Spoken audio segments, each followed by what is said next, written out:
Now, if you guys are wondering where I got this shirt right here,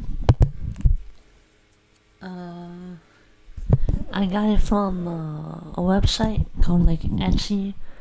I didn't get it from the main website, but because it has something on the back, maybe I'll show you two later, guys. Well, here we got Introduction to Culture. Can you guys see me okay? Yeah, I think you guys can see me. So, this is 3.1. The central question is, what are the characteristics, attitudes, and traits that influence geographers when they study culture? This is Introduction to Culture, by the way. And to the Lakota and other indigenous people in North America's Great Plains, the bison was an essential part of their culture, expressed in the quote on the previous page. Oh, really? Let me see. Oh, so the buffalo was part of us, his flesh and blood being absorbed by us until it became our own flesh and blood. Our clothing, our tippets, everything we needed for life came from the buffalo's body. It was hard to say when the animals ended and humans began. Oh, that's pretty good. That's pretty good quote. So the bison provided meat for nutrition, a hide for clothing and shelter, bones for tools, and fat for soap. The bison was also central to their religious beliefs. So when European settlers hunted the bison near its extinction, Lakota culture suffered.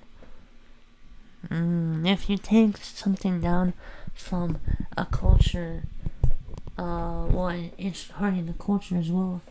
So by killing off the bisons, you're killing the culture. And if you killed off all of them, it probably was going to be extinct or something. Probably still be alive actually, but maybe not to the extent where it is. Like, it might be like a fewer people than now. So yeah, I'm glad it didn't extinct. Culture is central to a society and the identity of its people, as well as its continued existence. Therefore, geographers... Wait, sorry about that, guys. Therefore, geographers study culture as a way to understand similarities and differences among societies across the world, and in some cases, to preserve those societies. Analyzing culture. All of a group's learned behaviors, actions, beliefs, and objects are a part of culture. It is a visible force seen in the group's actions, possessions, and influence on the landscape. So, visible landscape correlates because you can see the landscape. It's visible. You can see the culture through the landscape, which makes it visible. Wow. For example, in a large city, you can see people working in offices, factories, and other stores, and living in high-rise apartments or suburban homes. And living in high-rise. Okay. For example, in a large city, you can see people working in offices, factories, and stores, and living in high-rise apartments or suburban homes. You might observe that attending movies, concerts, or sporting events. Culture is also an invisible force guiding people through their shared belief systems, customs, and traditions. Okay? Culture is learned in that it develops through experiences and not merely transmitted through genetics. For example, many people in the United States have developed a strong sense of competitiveness in school and business, and believe that hard work is a key to success. So yeah, I think it is a key to success, considering that like people can get into Harvard, MIT, Stanford, Yale, any other top school, Princeton, and like businesses like, I don't know, Apple, Microsoft, big businesses like that.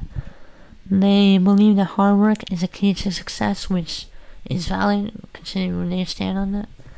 And other places might think a little differently.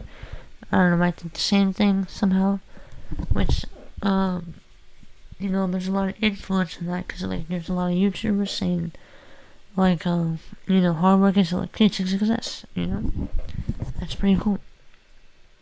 And then here, these types of elements, visible and invisible, are cultural traits.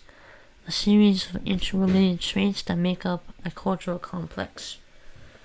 Such as process of steps and acceptable behaviors related to greeting a person in different cultures. Oh, that kind of makes sense. Like, maybe you show up a little late, maybe you're gonna, you need handshake, or, you bow, or you show more love or something. That's pretty cool. So, cultural complex is made up of cultural traits that are similar. That makes sense. A single cultural artifact, such as an automobile, so a car, may represent many different values, beliefs, and behaviors and traditions, and be representative of a cultural complex. So one artifact can have a cultural complex, meaning have many cultural traits that are similar, in a way. Well, I don't think it has to be that similar, but if it's an artifact, it's a cultural complex in the artifact. That's what we really need to know. Since culture is learned, there are many ways that one generation passes its culture to the next. Children and adults learn 3 ways. Learn traits 3 ways. Imitation, as when learning a language. I can't speak today, I'm sorry. Imitation, as when learning a language by repeating sounds or behaviors from person or television. Yeah, that makes sense. So if a lot of people wear something, then you're probably gonna wear it too. Like Crocs to school, or pajamas to school, or like if people wear less clothes, you're gonna wear less clothes, if you know what I mean. Yeah. So, informal instruction is when a parent reminds a child to say please. So, like, things that are teaching that are not, like, professional. And then formal instruction is professional, because as when students learn history in school, that makes sense. Formal instruction and informal instruction is kind of self-explanatory already. If you guys want the page number, it's 132, I think. It should be, right? Yeah, I think. Wait, let me check my book real quick.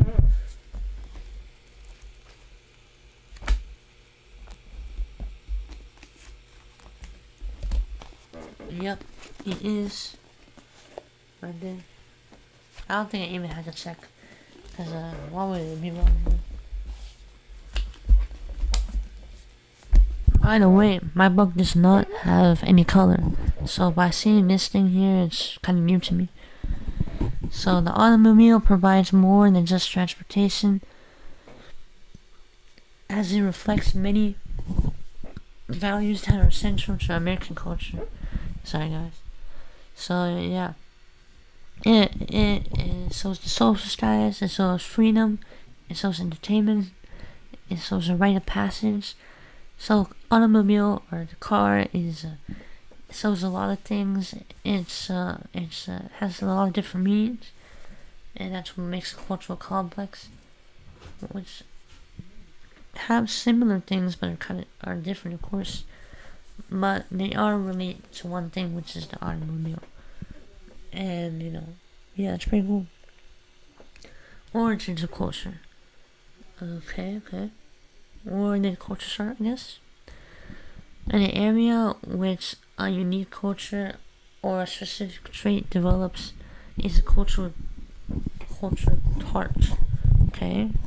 So when there's a new thing, a new trend, and it develops in a country, it's a culture heart. Okay, I think I get it. Classical Greece was a cultural heart for democracy more than 2,000 years ago. Okay? New York was a cultural heart for rap music. Yeah, so it does have to be professional things. It can be music, which is kind of professional, but it can be like slang or like that. Geographers study how cultures develop in hearts and diffuse or spread to other places. So we know what hearts is, which is a development or where a specific trait develops, and diffuse where the culture spreads to other places. Okay. We also have geographers who also study taboos, behaviors heavily discouraged by a culture. This taboos is a negative connotation. So behaviors heavily discouraged by a culture. So for example, many cultures have taboos against eating certain foods such as pork or insects. Pork is against some religions, or maybe one religion, but that's something that now like I can't really change about. Well, insects you can definitely probably change.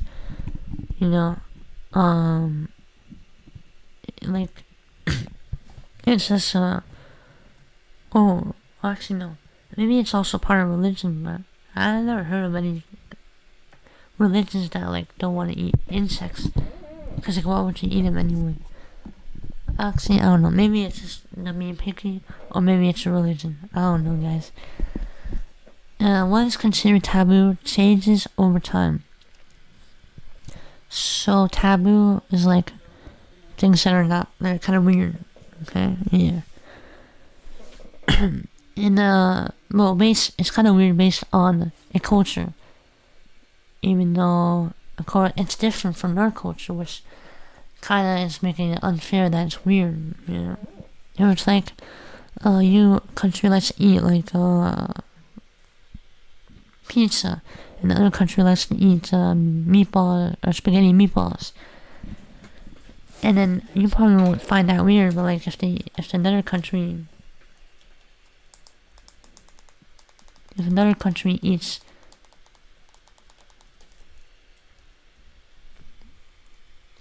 like, I don't know, rice and chickpeas or something for breakfast, you might think that's kind of weird or something. Or for dinner, or for any time, I don't know. And then you can probably consider that to be taboo, which is kind of not cool. I mean, if you guys can try it, it might taste good. I don't know. Maybe it tastes bad. I don't know. But yeah. In the United States, marriages between Protestants and Catholics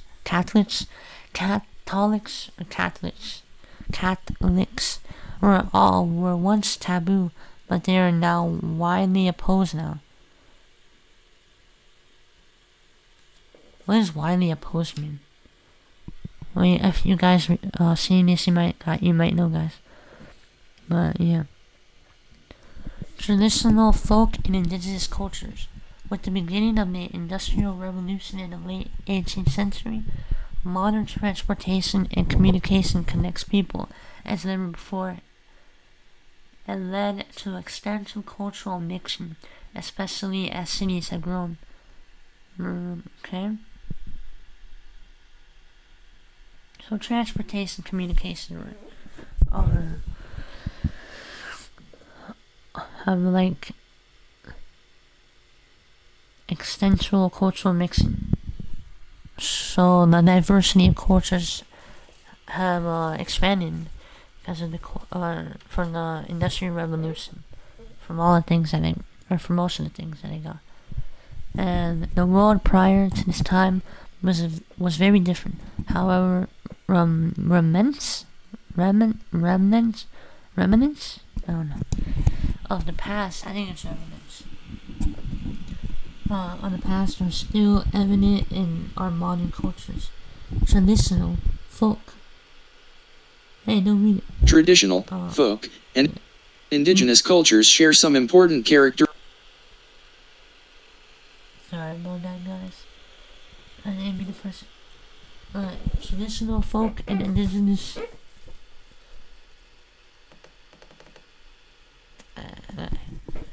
So traditional folk and indigenous cultures share some important characteristics and are often grouped together, but they do have some suitable differences. Okay? So we can think as folk as kind of traditional, we can think as folk as kind of indigenous, and indigenous is a little bit for folk, a little bit traditional is a little bit folk, and a little bit indigenous. But they're kind of different, a little bit, but they're kind of the same as well. Okay. Traditional culture. Recently, the meanings of traditional folk and indigenous culture have begun to merge, causing geographers to debate when each should be used. Increasingly, the term traditional culture is used to encompass all three cultural designations. All three types share the function of passing down long-held beliefs, values, and practices, and are generally resistant to rapid changes in their culture.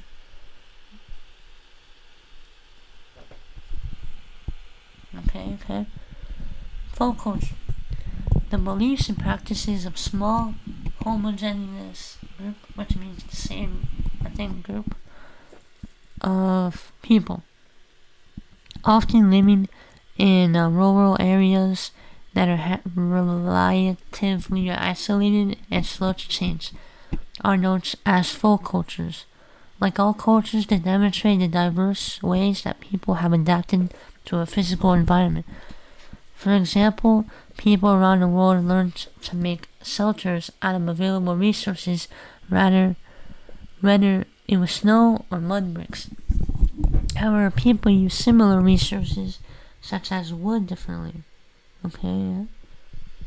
That makes sense. Yeah.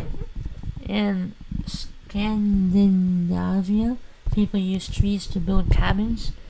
In the American Midwest, people proceed trees into boards, build a frame, and attach the boards to it.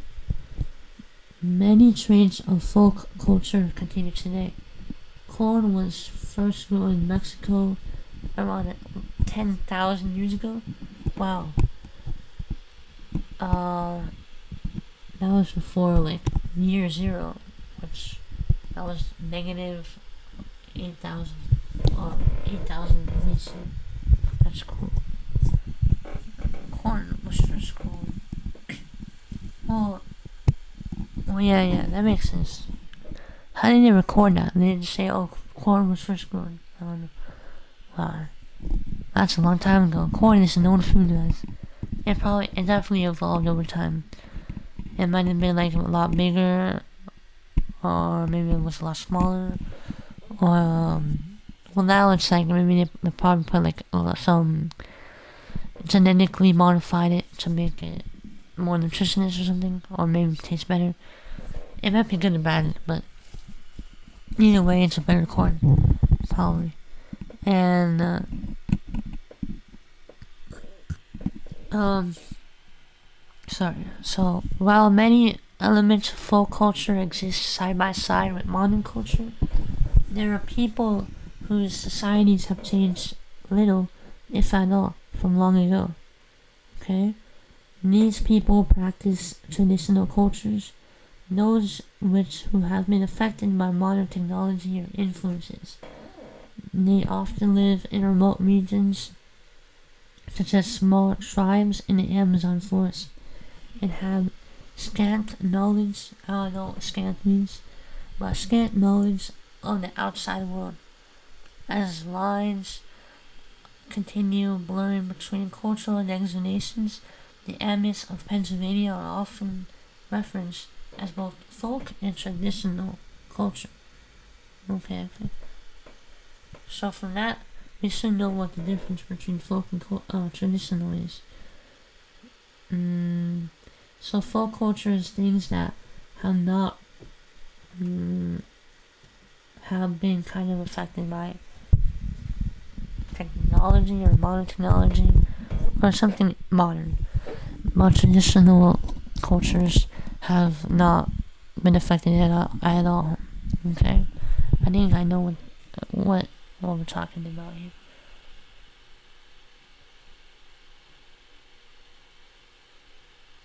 Yeah, so like, like they can be intertwined. So like all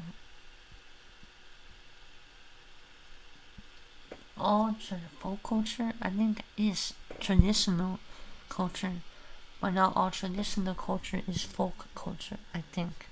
Because folk culture can exist side by side with modern culture, while traditional culture is traditional and that's it.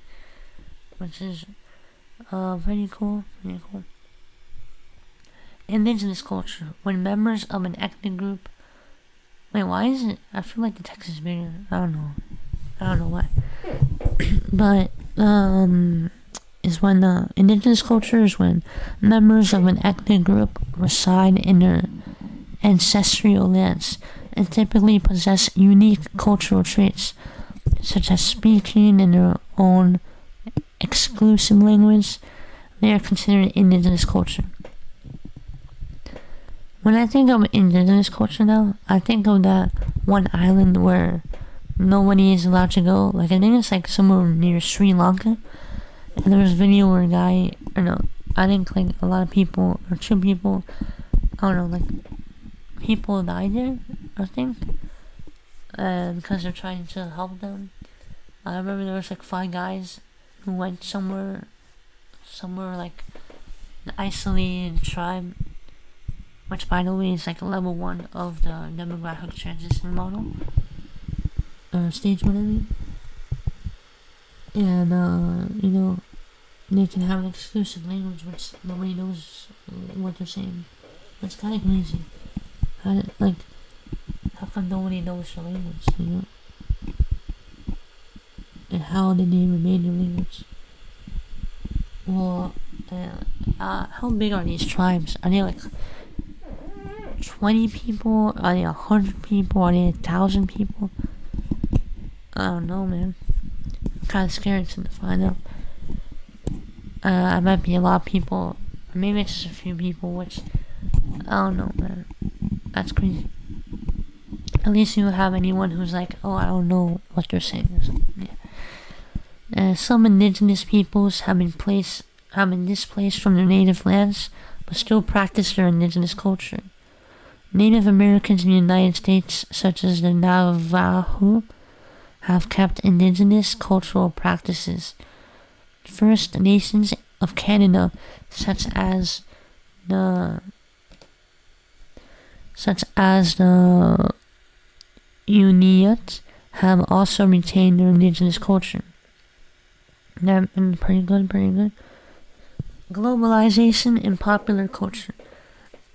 As a result of the Industrial Revolution, improvements in transportation and communications have shortened the time required for movement, trade, or other forms of interaction between two places. I think it's like time-space compression. Yeah, it says it right here.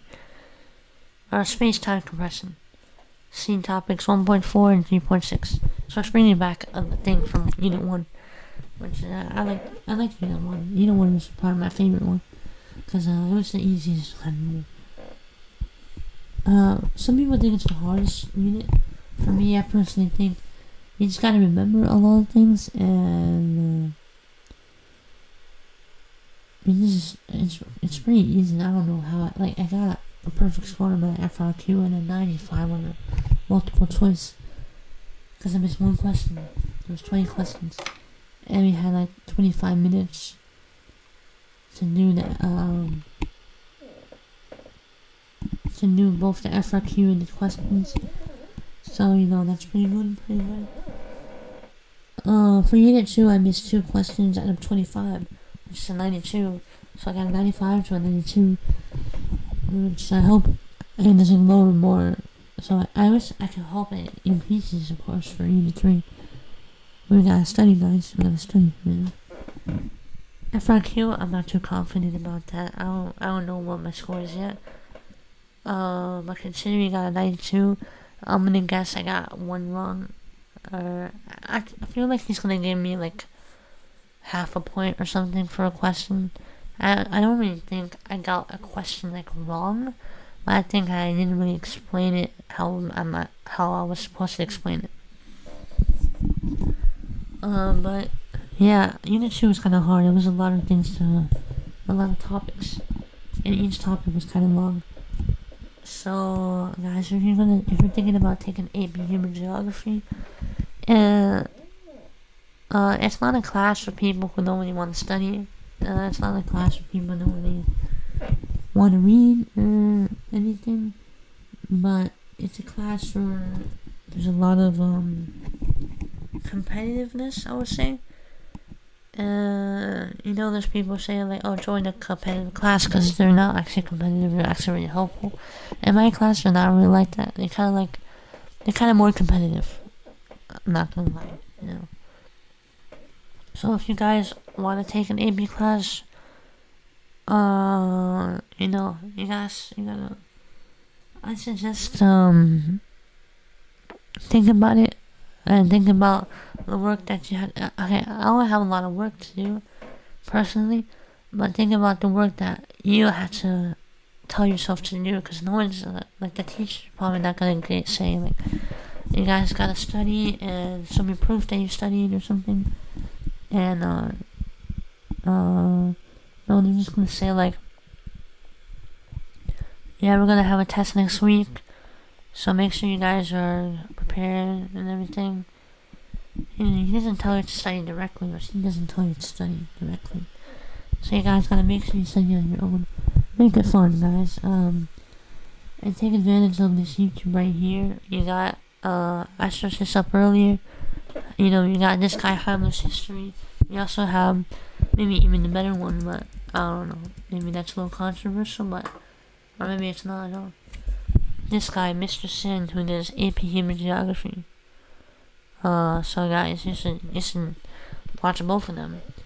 And, read your textbook if you have one.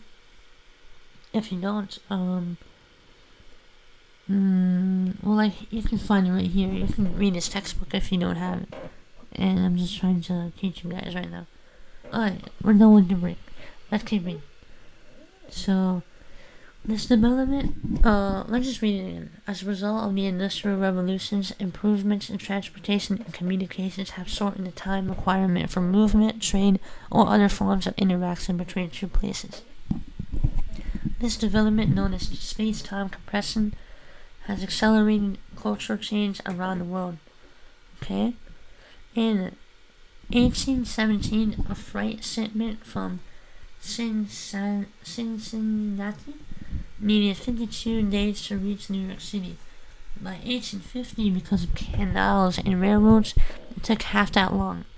By 1852, so 2 days later, it took only 7 days. So I went from 52 days, so like 26 days, to like 7 days. And then today, an airplane flight only takes a few hours, and digital information takes seconds or less. Wow. Can we get negative? No. Well, similar change has occurred on a global scale.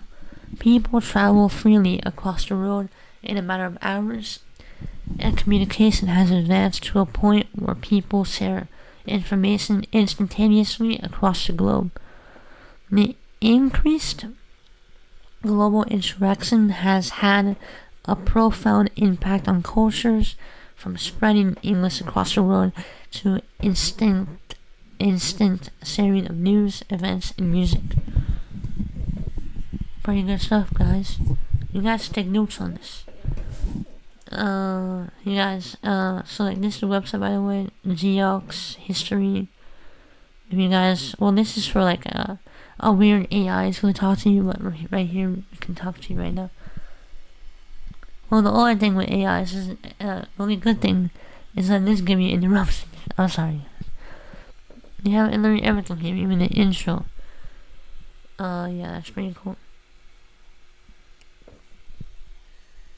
Wait, yeah, pretty good. Globalization specifically refers to the increased integration of the world economy since the 1970s.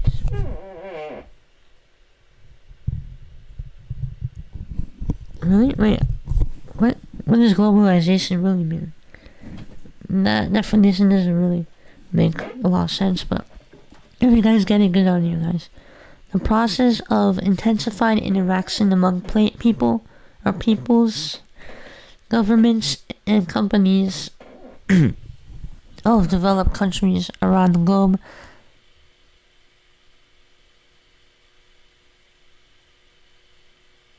has had profound impacts on culture. The culture of the United States is intertwined with globalization through the influence of its corporations. Hollywood movies and governments. The United States exerts widespread influence in other countries. Okay. So globalization is when like the world becomes more together, more like a family. Yeah. But other countries also shape American culture. For example, in 2019, the National Basketball Association included players from 38 countries. For example, in 2019, the National Basketball... Does that sound good, guys? I don't know.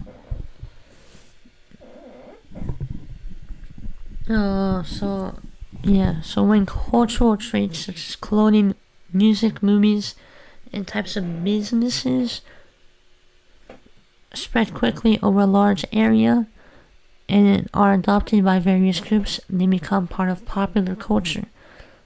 Elements of popular culture often begin in urban areas like New York City, maybe, and diffuse quickly through globalization processes such as media and the internet. These elements can quickly be adopted worldwide, making them part of global culture. Wow. So popular culture goes to global culture, which is probably the most popular culture. Even though it's called popular culture, it can be more popular when it's transformed into global culture, okay? People around the world follow European soccer, Indian Bollywood movies, and Japanese animation movies. Anime. Wow. And guys, I don't watch any of these, by the way. I don't do European soccer. I don't do Indian Bollywood movies. And I don't do anime, guys. Which, I'm not cultured. Which is kind of a good vocab or something. I'm not cultured, that's what they say. Because I don't really do these things. Yeah. When people in many nations wearing similar clothes, listening to similar music, and eating similar food, which I probably do, popular cultural traits often promote uniformity in beliefs, values, and cultural landscape across many places. So we can finally agree. Yeah. The cultural landscape, also known as the built environment, is the modification of the environment by a group and is a visible reflection of that group's cultural beliefs and values. Nice. Yeah, we talk about like a visible culture. It's like landscape. Yeah. How many pages do we have left? We have this thing. Wait, so we have this thing. We have this thing. Why is it this kind of glitchy? We have this thing. And then that's it. And these are all the words that you guys should know by the end of APHG. You guys should study this. Probably a Mr. Sinn video. I'm not Mr. Sinn, by the way, even though I have this pretty cool globe right here. Make it full screen real quick. And let me show you guys.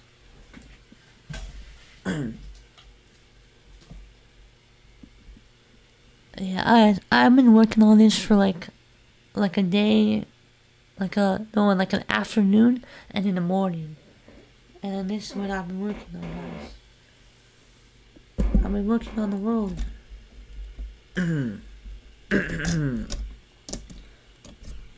Spin. So yeah, this is the world. And yeah, this is Earth. We are right here. If you guys want to see, my parents are from right here, Bolivia, of course, and you guys can't really see a lot. Here's Australia. Not a lot of people live in Australia, but it's a pretty big country. Yeah, it's pretty cool. Mr. Sinn has this, by the way, which I am not Mr. Sinn, guys, so you can just watch his videos, and Mr. Heimler as well, and that would be pretty cool. Yeah. That was a gift from my aunt, and she didn't even realize that Mr. Sinn had the same thing. Let's make this a little smaller. Let's make me a little smaller, guys. And let's keep reading. Oh wait, I think I figured, you guys might not be able to read because I'm in the way. Sorry about that. Can you guys see, guys?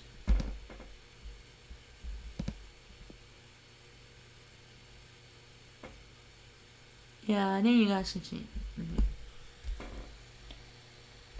So here we got artifacts, mental. Wait, no, we're on the wrong thing. We don't want to skip, guys. We don't want to skip. Yeah, I read that. Yeah, we read that. So traditional culture to popular culture. Popular culture emphasizes what is new rather than preserving what is traditional. Many people, especially older generations or those who follow a folk culture, openly resist the adoption of popular cultural traits. They do this by preserving traditional languages, religions, values, and foods. While older generations often resist the adoption of popular culture, they seldom are successful in keeping their traditional cultures from changing, especially among the young people of their society. One clash between popular and traditional culture is occurring in Brazil. As population expands to the interior of their rainforest, many indigenous cultures like the Yanomamo tribe have more contact with outside groups. Remaining isolated by the forest is becoming increasingly difficult as many young people from the indigenous cultures have become exposed to a popular culture and began to integrate into a larger Brazilian society. As the young people leave their communities, they are more likely to accept popular culture at the expense of their indigenous cultural heritage, which threatens the very existence of their folk culture. Wow. A lot of struggles, guys. Traditional culture typically exhibits horizontal diversity, meaning each traditional culture has its own customs and language that makes it distinct from other culture groups. Yet people, I think it's a typo. Yet people within each country or each group are usually homogeneous. Oh wait, I think it means like people. Like you're a people person, So people that are people persons. People within each group are usually homogeneous or very similar to each other. By contrast, popular culture typically exhibits vertical diversity, meaning that the modern urban societies are usually heterogeneous, which differ or exhibiting differences, within the society, and usually contain numerous multi-ethnic neighborhoods. I don't know what that means. However, on a global scale, popular cultures are relatively similar with the same types of malls, shops, fast food, like McDonald's or Burger King probably, Subway probably, and clothing.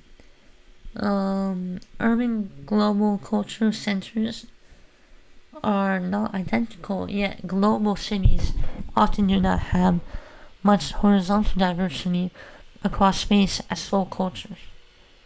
Yeah, probably not. So, instead of reading this, guys, I don't know. Comparing traditional and popular culture. So, rural and isolated location, homogeneous and indigenous population. Most people speak an indigenous or ethnic local language, horizontal diversity for traditional culture. And then, you guys can read this however you want to read this. It was already said, well-defined cultural gender roles, oral traditions and stories, buildings, differs between cultures, similar staff community, food locally produced, for traditional, and local, regional, spatial focus, for traditional. And you guys can read the global. And here we got artifacts, facts, and sociofacts. So these are all facts, except art. Wait, I don't think that they're facts, because artifacts, is RT a word or art is a word? Actually, it might be a root word, facts. A suffix, I think.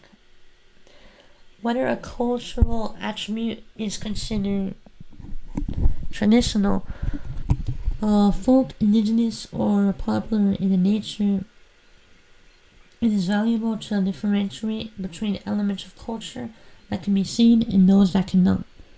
There are artifacts that comprise the material culture, which consists of tangible things, or those that can be experienced by the senses.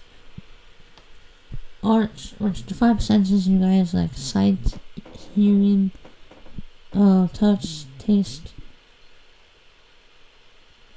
Sight, hearing, touch, taste. Smell. Yeah. So art, clothing, food, music, sports, and housing types are all tangible elements of culture. Another element of the study of artifacts is understanding the techniques to use or build a specific artifact. Artifacts can be unique to a particular culture, or can be shared. For example, people of all cultures need to communicate through language, yet there are many groups that possess languages unique to their culture. The ability to read, write, and understand the English language is an artifact. Or importance of much of popular global culture. Mental facts, on the other hand, compromise a group's non-material culture. And why the word so close to it? And consists of intangible concepts, or those not having a physical preference. Beliefs, values, practices, and aesthetics determine what a cultural group values as acceptable and desirable. Mental facts can also be unique or shared. People of many cultures possess a belief in one or many. Look at that, and belief in one or many deities. and often the deities are unique to that culture. Why am I making fun of this? If I wrote a whole book, I wouldn't criticize people for having one or two or a few of grammar mistakes. Maybe the person who wrote this doesn't really speak English, I don't know. Or maybe it does, but just, I don't know. Yeah. Just, the belief in a god is a mental fact. The religious building or symbols are artifacts. The belief in a god. Okay. Mental fact. That kind of makes sense. Why is God on your case? You want to tell me something about that? I'm just kidding. Cultural groups also possess social facts. Well, even the main words are not capitalized, so I don't think the capitalization is really important.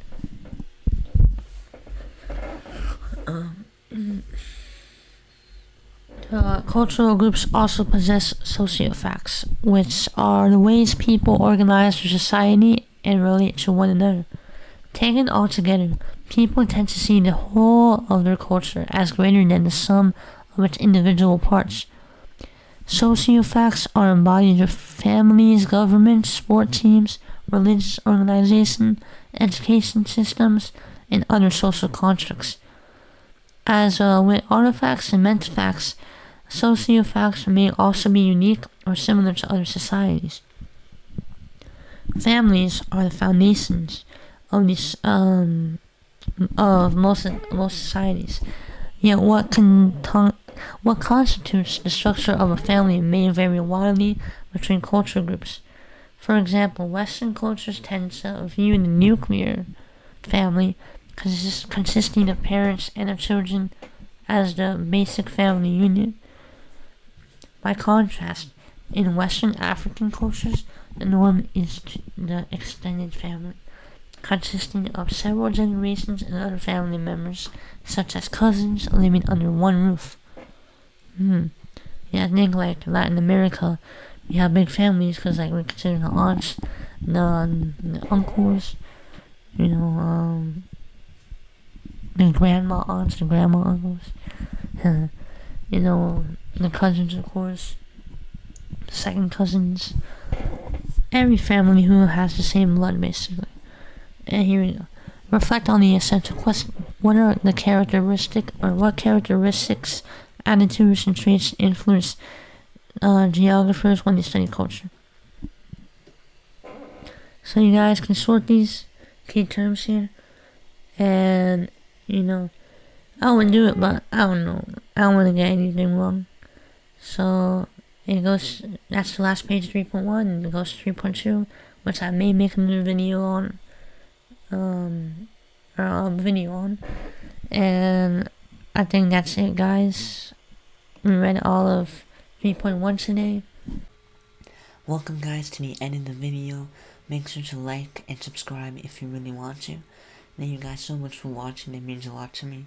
And I'll see you guys next time on TCC content.